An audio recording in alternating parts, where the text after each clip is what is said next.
It was the homeowners who called the alarm in. Crews from the city and outlying areas all scrambled to get out here, but it was too late. The home was engulfed in flames and smoke, and the fire wasn't the only thing firefighters had to battle. The weather conditions have hampered our pumps. We have crews here from Rocky View, Cochrane, Airdrie, and Calgary right now, but we're having trouble with all our trucks due to the extreme cold. They're freezing up, doing the best we can to keep our water flowing. That water had to be trucked here in pumper trucks because of the rural setting. Portable pools were used to gather it, but they began quickly freezing over. Hoses were soon frozen solid, and all firefighters could do was watch the fire destroy the home. But freezing water wasn't the only issue that fire crews had to contend with. It was so cold that firefighters had to be rotated on a regular basis, and even that didn't help much. Ambulance crews were kept busy dealing with frozen firefighters who had to spend hours here at the scene. Trying to keep trucks rolling. We're trying to keep trucks in service and trying to keep crews on hand lines, rotating them around as best we can and bringing crews from as many stations. We're calling guys in from home right now to come help. Just because it's so cold, any injuries? The only injuries we've had have been weather-related injuries. We've had 2 or 3 firefighters checked for frostbite and 2 or 3 firefighters checked for their core temperature. Just so cold being out here so long, they're shaking and freezing. By noon, the fire had burned itself out, leaving firefighters to douse hot spots with what water was available. Damage is estimated to be in the hundreds of thousands of dollars. Bill Mark, CTV News, west of Calgary on Lockend Road.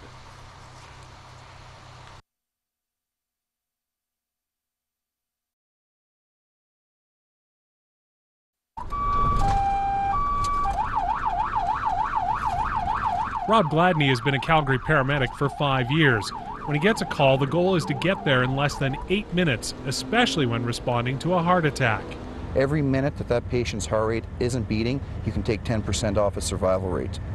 So we need to be there in under 8 minutes.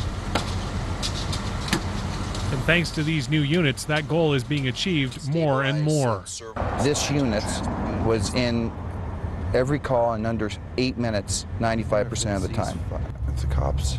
Often the difference in response time is the size of the truck. In an area like Stephen Avenue, this vehicle can get through tight squeezes a lot faster. It's blocked off in certain areas just for pedestrians. Well, the regular ambulance can't fit into there, right, because of the gates.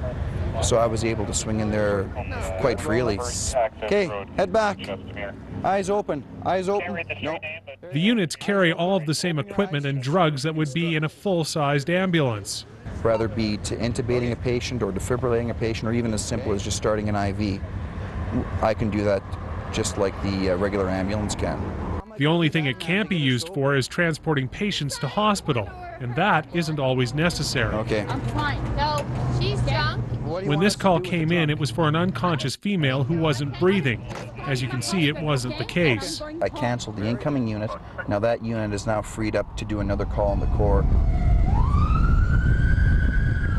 Gladney doesn't know the exact numbers, but he says he's been able to free up ambulances a lot.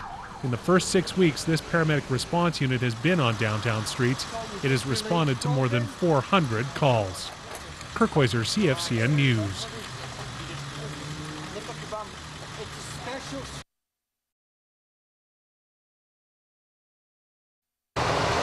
It's a harvest on a grand scale. 43 combines in formation in a field just east of Strathmore. The area's farmers uniting for a common cause, even though some of them haven't finished their own harvesting yet.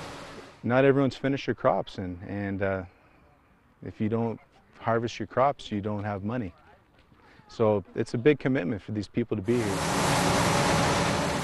The canola crop will be sold, and the $100,000 it's expected to generate will be matched 4-for-1 by the federal government, meaning $500,000 will go to the Canadian Food Grains Bank. This is around the world, yeah. A lot of it's in Africa, India, Bangladesh, in that area. That's the main areas, but we have some in South America too. Among those driving the 43 combines are John Deere dealers Dan Speck and Howard Erth. They say the commitment of the local farmers is inspiring. Millions of dollars worth of equipment out here today. There could easily be $20 million worth of equipment out here. Awesome. It's just unbelievable to be out here and see all these combines and to be able to run in these fields. Many of those who came are from a variety of Hutterite colonies. They didn't hesitate when asked to help. Well, we're here because of this fellow who come and said that they're doing this project for the Food Grains Bank, and we want to do our part. It's truly remarkable at what people can do when they really put their mind to it. It's just... Often the Hutterite colonies are a separate entity. Yeah.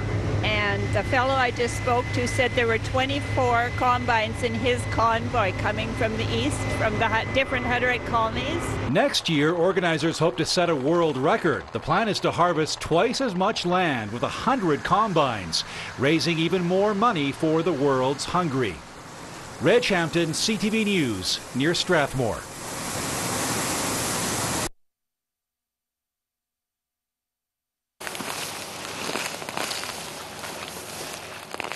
The scientific name is Euphorbia esula. It's more commonly known as leafy spurge.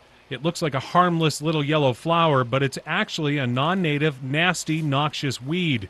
Spurge has a milky sap that is harmful to animals and people. It can be really create a rash on your hands, or when cattle go through it, it can create ulcers on their legs. The weed takes over an area and prevents the growth of other vegetation. Animals like deer won't touch it, so it can spread quite quickly. If you're trying to get rid of leafy spurge in an open area, you can use a herbicide. But down here next to the river, there's only one way to get rid of it. You got to get down on your hands and knees and pull. A lot of the leafy spurge is found along the waterways, and you cannot use a herbicide there because you don't want that getting into the water sources. About 150 volunteers took part in today's Purge the Spurge, including 9-year-old Stephen Reed. He feels the weed pull is important because leafy spurge can also restrict the growth of trees that clean our air. If we don't have any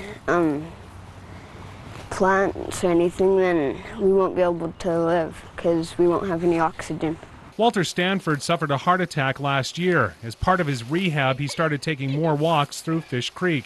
He believes more of us should help take care of our parks. I really do feel that if a lot of people all put in a little bit of work, they can actually have a real significant impact on it all. In spite of their efforts, the volunteers know they won't be able to rid the park of all the leafy spurge, but they believe every bit will help. Kirk Hoyser, CFCN News.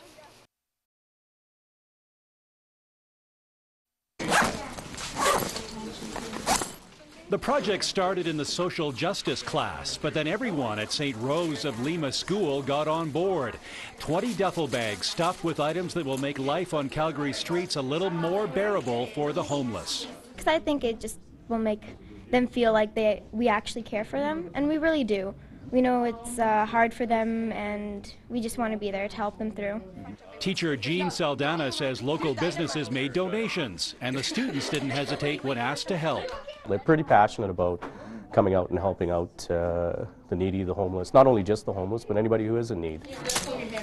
Saldana says an added benefit is that the students now have a whole new perspective on what life must be like on the streets. It feels good because, like, when I go outside, it's really cold, and I can at least go into a building and be warm, but people have to stay out there for like a whole day. We have to really admire what position we're in, because at any other time, on any other given time, we could end up or be just like in their situation. The mustard seed says the items inside are desperately needed and will be appreciated. This is incredible what these kids are doing. I mean, they're responding to an incredible need that we have in our city right now. There's over 4,000 homeless people living on Calgary streets, and they're stepping up to the plate. They're saying, you know what, there's something that we can do to make a meaningful difference in people's lives. These students aren't done yet. They're already looking ahead to the new year when they plan to carry out another campaign for the city's homeless. Reg Hampton, CTV News, Calgary.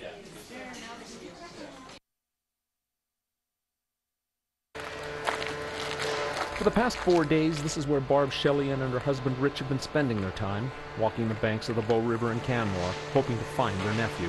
We are hoping for the best. We get up every day, we get on our feet, and we start looking, and we're committed to bringing Reed home. We're using every way possible. At times, they've been helped in their search by as many as 200 of Reed's friends and other family members. A native of Canmore, he's well loved. Reed's a good kid. He's a good-looking, athletic, wonderful, sensitive, outgoing kid. The 19-year-old was last seen by family Sunday morning. He left home to go mountain biking and never returned. Dozens of these posters have been distributed throughout the town by police and volunteers. Now, two of Reed's friends who were searching for him found his bike on Monday morning. They found the bike just around this bend in the Bow River, but that's all they found. RCMP were alerted Sunday when a person out fishing reported seeing a body floating down the river. Other times we'll just be probing. A quick water search was initiated, but no body was located.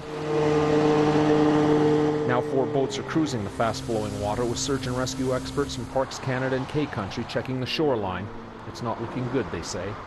I hate to say this, but I believe we're beyond finding him alive unless he is on the shore. And we have spontaneous searchers doing that, as well as the dog master going along the shoreline as well. RCMP have also called in air support in the hopes of spotting the missing man, and his family pledges they won't be giving up until they've searched every possible location. Bill Mark, CTV News, Canmore.